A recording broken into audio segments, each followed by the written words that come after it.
Good morning to all of you. स्वागत है आपका हमारे इस चैनल केमिस्ट्री विद फन में।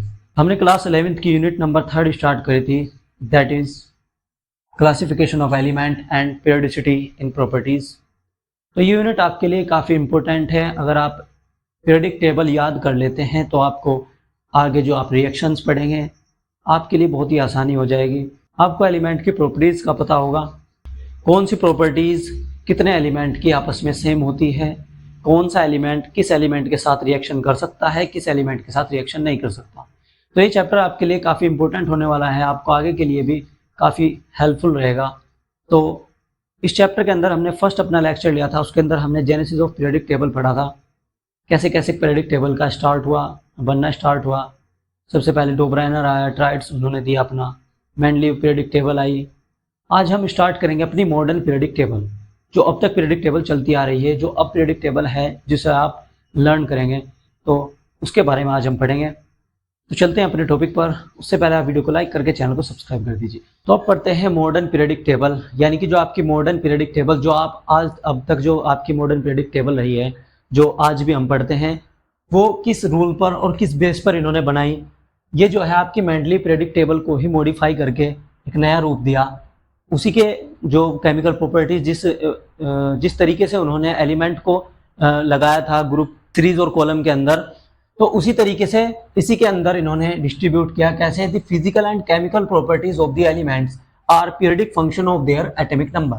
तो इनकी जो फिजिकल और केमिकल प्रॉपर्टीज हैं एलिमेंट्स की, उनको जो पीरियोडिक फंक्शन किया गया, किसके? एटॉमिक नंबर के बेस पर उनको पीरियोडिक फंक्शन किया गया। तो ये जो आपकी पीरियोडिक टेबल है, ये किस बेस पर फिल करी गई? इनको इन्होंने डिवाइड किया दो तरीकों से। कैसे? एक तो आपके जो वर्टिकल कॉलम है, ये वर्टिकल जितने भी कॉलम है आपके 18th इसके अंदर वर्टिकल कॉलम बनाए गए, और आपकी हॉरिजॉन्टल रो आपकी बनाएगी 7, जिनको नाम दिया पीरियड, यानी कि 7 पीरियड और 18 ग्रुप में आपको आपकी जो ये पीरियोडिक टेबल है इसको डिफाइन किया गया। ये आपके दो पीरियड्स इसके अंदर अलग से आते हैं, लेंथेनॉइड और एक्टिनॉइड के नाम के। इनको अलग पीरियोडिक टेबल से क्यों रखा गया है, इनको हम आगे पढ़ाएंगे आपको। तो ये पीरियोडिक जो पीरियड्स हैं आपके, इनके बारे में सबसे पहले पढ़ते हैं। पीरियड के अंदर आपके ये एलिमेंट ऐसे फिल क्यों किए गए हैं कि फर्स्ट पीरियड के अंदर आपके 2 ही एलिमेंट है, सेकंड के अंदर आपके 8 है, फिर आके 4 में इतने सारे एलिमेंट आ गए।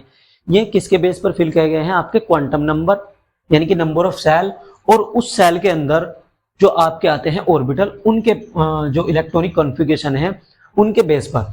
ठीक है, इलेक्ट्रॉनिक कॉन्फ़िगरेशन हमने पढ़ा था कि सबसे पहले आपकी 1s और 1s सेल फिल होती है, फिर 2s 2p 3s 3p, फिर 4s, फिर 3d होती है। तो ये भी देखा जाएगा। और जो आपके क्वांटम नंबर है, यानी कि जो आपके सेल है, कौन सी सेल स्टार्ट हो रही है, 1 सेल स्टार्ट हो रही है, 2 या 3 की ऑर्बिटल स्टार्ट हो रहे हैं, वो देखा जाएगा। सबसे पहले एग्जांपल लेते हैं, जैसे हाइड्रोजन का। हाइड्रोजन का एग्जांपल लिया। हाइड्रोजन का जो इलेक्ट्रॉनिक कॉन्फ़िगरेशन क्या होता है, वो होता है 1s1। ठीक है, तो ये फर्स्ट पीरियड। अब क्वांटम नंबर क्या? 1, यानी कि 1 आपकी सेल स्टार्ट हो रही है, और 1s ऑर्बिटल कितने, जब तक ये फिल नहीं होता कंप्लीट तब तक इसके अंदर एलिमेंट आएंगे। अब ये फिल कहाँ पर हो गया? सेकंड एलिमेंट पर ही फिल हो गया, हीलियम पर। 1s2 कंप्लीट हो गया, क्योंकि एस ऑर्बिटल के अंदर कितने इलेक्ट्रॉन आते हैं? 2 इलेक्ट्रॉन।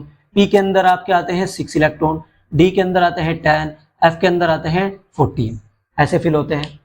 तो 1s2 ये हो गया 2, यानी कि इसके अंदर आपके 2 ही इलेक्ट्रॉन आएंगे फर्स्ट पीरियड के अंदर। अब सेकंड पीरियड की बात करते हैं, इसके अंदर आपके आए हैं 8 इलेक्ट्रॉन। अब 8 इलेक्ट्रॉन कैसे?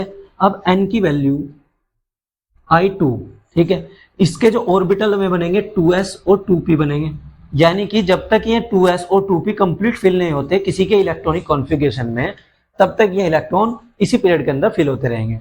अब एग्जांपल के जैसे हम लेते हैं लिथियम का। लिथियम का जो इलेक्ट्रॉनिक कॉन्फ़िगरेशन होता है वो होता है आपका 1s2 और 2s1। ठीक है, यानी कि 1s के बाद 2s जो सेल स्टार्ट हो रही है आपकी, 2s1 ये जो ऑर्बिटल फिल हुआ, तो ये 2 के अंदर आया ना, तो ये सेकंड पीरियड के अंदर स्टार्ट हो जाएगा यहाँ से, क्योंकि यहाँ 1s कंप्लीट हो गई थी। इसके बाद 2s जो सेल है वो फिल होनी स्टार्ट हुई, इलेक्ट्रॉन जो है 2s के अंदर फिल होने स्टार्ट हुए, तो वो सेकंड पीरियड के अंदर जो है मूव कर जाएगा। अब लिथियम के बाद हम एग्जांपल लेते हैं बोरोन का। बोरोन का एग्जांपल आता है, बोरोन का जो इलेक्ट्रॉनिक नंबर होता है वो होता है 5। ठीक है, इसका इलेक्ट्रॉनिक कॉन्फ़िगरेशन 1s2 2s2 और आपका आता है फिर 2p1। ठीक है, ये भी आपका ऑर्बिटल, ये भी आपका जो क्वांटम नंबर है, ये भी आपकी जो नंबर ऑफ सेल है सेकंड की है, यानी कि 2s और 2p। अब ये 2p जब तक फिल नहीं हो जाती तब तक आपके इलेक्ट्रॉन जो एलिमेंट है वो सेकंड पीरियड के अंदर ही फिल होते रहेंगे। ठीक है, अब ये यहाँ पर नियोन पर जाकर 2p6 कंप्लीट हो जाएगी। ठीक है, तो 2p सेल आपकी कंप्लीट हो गई, 2p ऑर्बिटल आपका इसके अंदर कंप्लीट हो गया। फिर 2p के बाद आपका जो फिल होना स्टार्ट हो है 3s फिल होता है, तो वो थर्ड पीरियड के अंदर ही आ जाएगा। जैसे सोडियम का एग्जांपल लेते हैं, 11 इसका एटॉमिक नंबर होता है सोडियम का, इसका electronic configuration 1s2, 2s2, 2p6 और 3s1, यानी कि 2p कंप्लीट होने के बाद 3 जो है आपका ऑर्बिटल स्टार्ट हो गया, 3s इसकी सेल स्टार्ट हो गई, तो ये 3 पीरियड के अंदर आपके आ जाएंगे, थर्ड पीरियड के अंदर स्टार्ट हो जाएंगे। तो ऐसे ही इन्होंने पीरियड के अंदर एटॉमिक नंबर, एटॉमिक कॉन्फ़िगरेशन और आपके प्रिंसिपल क्वांटम नंबर के बेस पर इन्होंने इसको फिल किया है। तो ये तो पीरियड के अंदर हो गए। ग्रुप के अंदर कैसे फिल किए गए हैं? ग्रुप को इन्होंने जो है एक कॉलम के बेस पर बनाए, 18th ग्रुप इन्होंने बनाए, 18 ग्रुप, और उनको फैमिली का मेंबर भी दिया। जो आपको उस ग्रुप का फर्स्ट मेंबर है वो उसी की फैमिली होगी, जैसे boron family, carbon family, nitrogen, oxygen, ऐसे ही हाइड्रोजन, बेरिलियम, ठीक है, caesium, titanium, manganese, iron family, cobalt family, इस तरीके से इनको नाम दिए गए। अब ग्रुप के अंदर आप चेक करिएगा, एक जो फर्स्ट ग्रुप है आपका, इसके जो आउटर मोस्ट सेल होगी वो सेम ही होगी, ये जो इसके अंदर फर्स्ट एलिमेंट है और इस ग्रुप का लास्ट एलिमेंट तक आपकी सेम ही जो है आपकी इलेक्ट्रॉनिक कॉन्फ़िगरेशन है, आउटर मोस्ट जो सेल होगी वो सेम होगी। हाइड्रोजन की आउटर मोस्ट सेल 1s1 होती है।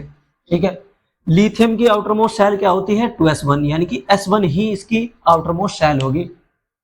यहां तक आपको क्लियर हो गया है? ग्रुप के अंदर आपके जो आउटर मोस्ट सेल है उसके बेस पर आपके फिल होते हैं। तो ग्रुप इन्होंने 4 ग्रुप के अंदर इनको डिवाइड किया, S block element, P block element, ये आपके हो गए एस ब्लॉक एलिमेंट 1 और 2 ग्रुप वाले, ये हो गए आपके 13 to 18 आपके पी ब्लॉक एलिमेंट, और 3 से लेके 12 तक आपके हो जाएंगे डी ब्लॉक एलिमेंट, और ये आपके जो नीचे होंगे ये होंगे एफ ब्लॉक एलिमेंट। ठीक है, तो ये 4 ग्रुप के अंदर इन्होंने इनको डिफाइन किया। कैसे? एस ब्लॉक, जितने भी एस ब्लॉक के अंदर एलिमेंट है इनका जो आउटर मोस्ट इलेक्ट्रॉनिक कॉन्फ़िगरेशन होगा, वो जो आउटर मोस्ट सेल होगी वो एस ऑर्बिटल की सेल ही होगी, यानी कि आपकी नंबर ऑफ सेल जो एस वाली होगी वही इसके अंदर फिल होगी, आप चेक करने का। ठीक है, जो पी ब्लॉक के एलिमेंट होंगे इनके अंदर जो आउटर मोस्ट सेल होगी वो पी ही आउटर मोस्ट सेल होगी, यानी कि लास्ट वाली सेल आपकी वैलेंस सेल वो पी ही ऑर्बिटल फिल करने वाली होगी। इनका इलेक्ट्रॉनिक कॉन्फ़िगरेशन चेक कर लीजिएगा आप। बोरोन का कितना होता है? 5। ठीक है, तो 1s2, 2s2 और आपका 2p1। ठीक है, ये आपका आ गया ना, तो 2p p1 से स्टार्ट हो जाएगी और आखिरी में जाके p6 ये आपकी आखिर में जाके कंप्लीट हो जाएगी, तो p block element. D block के अंदर आपके आउटर मोस्ट जो इलेक्ट्रॉन होंगे वो डी ऑर्बिटल के अंदर ही फिल होंगे, एफ ब्लॉक के अंदर आपका आउटर मोस्ट एफ ब्लॉक के अंदर। तो ये प्रॉपर्टी हम अलग अलग पढ़ाएंगे, आपके एस ब्लॉक एलिमेंट को भी अलग पढ़ाएंगे, पी को भी, और बी और आपके डी और आपका एफ ब्लॉक एलिमेंट इनको, और आपको शॉर्ट ट्रिक भी बताएंगे इन ग्रुप को याद करने की, इनके अंदर कौन कौन से एलिमेंट है, जिससे आपको बहुत ही ज़्यादा आसानी होगी और आगे भी आपके ये जो है हेल्प करेगा ये चीज़ें आपकी। तो आज के लिए इतना ही, बाकी हम अगले लेक्चर में कंप्लीट करवाएंगे। तो वीडियो को लाइक करें, शेयर करें और चैनल को सब्सक्राइब करें। जय हिंद।